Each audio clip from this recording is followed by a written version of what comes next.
کہ آج ایڈوکیٹ ایمان مزاری اور ہادی علی چٹھا کو اسلام آباد پولیس نے گرفتار کر لیا ہے۔ وہ آپ سن ہی چکے ہیں، دیکھ بھی چکے ہوں گے، سوشل میڈیا پہ ان کلپس کا راج ہے جس میں گرفتاری کے مناظر دکھائے گئے ہیں۔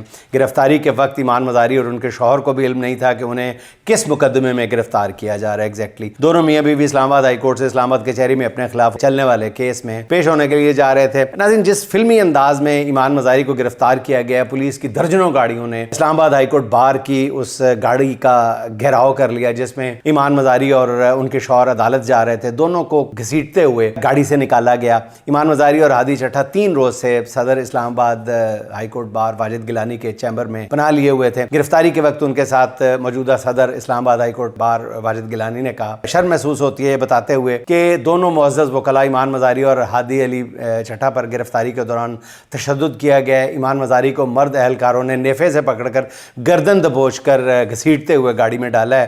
اگر بار کے عہدیدار اور ایڈوکیٹ ایمان مزاری اور ہادی علی چٹھا کو اپنی حفاظت میں بینچ اور انصاف تک رسائی نہیں دے سکے تو پھر وکلاء برادری کے لیے یہ بہت بڑا لمحہ فکریہ ہے۔ اب دیکھیں وکیل لوگ اپنی عزت کیسے بحال کرتے ہیں، جیسا کہ انہوں نے اپنی حالیہ پریس کانفرنسز میں دعویٰ کیا تھا۔ فی الحال تو بس اتنا ہی کہنا ہے کہ اس گرفتاری سے ایمان مزاری اور ان کے خاوند کے حصے میں قوم کی بہرحال محبت آئی ہے، اور جس انداز میں ان کو ٹریٹ کیا گیا ہے پچھلے 1 ہفتے کے دوران، بلکہ پچھلے کئی مہینوں سے، میرا خیال ہے کہ سرکار نے سوائے ان کو مزید ان کا قد اونچا کرنے کے کوئی اپنا پرپس بھی سرو نہیں کیا۔ جیل کاٹ کر جب وہ باہر آئیں گے تو ان کی بہادری پر مہر تصدیق ثبت ہو چکی ہوگی، ان کی عزت میں اور بے پناہ اضافہ ہو چکا ہوگا، اور انہیں گرفتار کرنے والے، اس کا حکم دینے والے جو حکمران ہیں ہمارے آج کے، وہ مزید میرا خیال ہے اپنے لیے بدنامی کما چکے ہوں گے۔